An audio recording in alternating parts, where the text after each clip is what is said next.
जय श्री कृष्णा, राधे राधे। आज की इस वीडियो में मैं आपके लिए नाग पंचमी, जिसे भैया पांचे भी कहा जाता है, की कथा लेकर आई हूँ।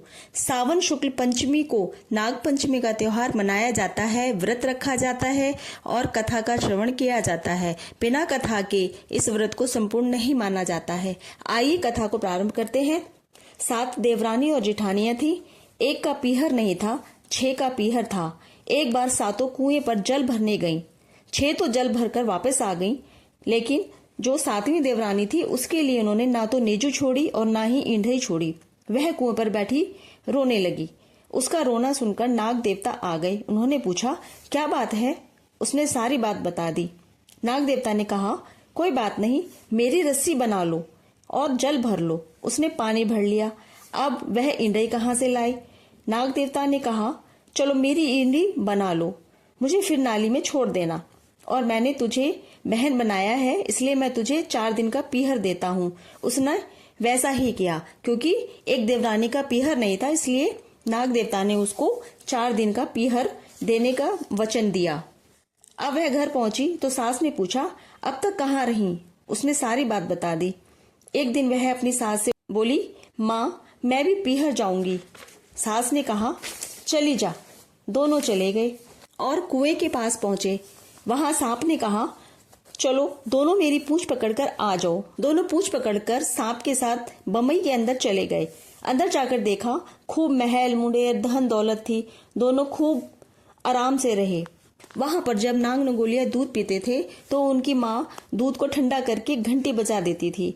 बहन ने कहा, माँ, आज मैं दूध ठंडा करूंगी। बहन को घंटी बजाने की जल्दी थी। उसने दूध को ठंडा होने से पहले ही घंटी को बजा दिया। जब बड़े सांप ने उसमें पूंछ डाली तो वह जल गया। वो कहने लगा, अब मैं इसको खाऊंगा। तब उसकी माँ बोली, नहीं नहीं, छोड़ दो, इसको तेरा बेटा बहन बनाकर लाया है। तब बड़े सांप ने उसको छोड़ दिया। जब पीहर के 4 दिन पूरे हो गए तब बहन विदा होने लगी तो उसे खूब सारा धन दौलत कपड़े सामान देकर के विदा किया। दोनों अपने घर को चल दिए। रास्ते में उसके पति को याद आया कि मैं तो अपनी धोती वहीं भूल आया हूँ, अभी लेकर आता हूँ। तब बहन बोली, इतनी धन दौलत दी है और खरीद लेंगे, छोड़ो। पर वो कहने लगा, नहीं, मैं तो लेकर आऊंगा।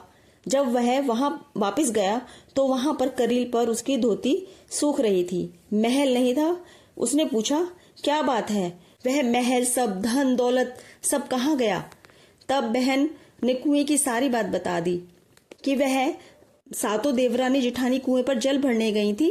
तब उन्होंने उसके लिए ना तो नेजू छोड़ा था और ना ही ईंधई छोड़ी थी। तब सांप देवता ने स्वयं रस्सी बनके और ईंधई बन करके मुझे 4 दिन का पीहर दिया था। जब उसके पति को ये सारी बातें पता चली तो वो वापस अपने घर आ गए। घर आकर के जब देवरानी के बच्चे जेठानी का कोई सामान बिगाड़ते तो जेठानी कहती, ताना मारती, अरे गेहूं को मत बिगाड़ो, तेरे मामा नहीं है जो दे जाएंगे। उसके इतना कहते ही उनके घर में अनाज ही अनाज हो जाता था।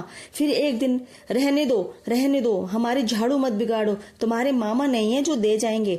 तो उनके ऐसा कहने से सोने की झाड़ू घर में हो गई, क्योंकि नाग नगोलिया हर जगह रहते हैं और वो उनकी बात सुन लेते थे। तो जेठानी कहने लगी, अरे इनको तो ताना देना भी बेकार है, जितना हम इनको ताना मारेंगे उतना ही इनके घर में धन बढ़ता जाएगा। इस प्रकार से नाग देवता ने भाई बनकर अपनी बहन और उसके बच्चों की सभी मनोकामनाएं पूर्ण करी। जिस प्रकार से नाग देवता ने उनकी मनोकामनाएं पूर्ण करी, ऐसी हमारी भी मनोकामनाएं पूर्ण करते, कहते सुनते हुंकारा भरते सभी की मनोकामनाएं पूर्ण करें।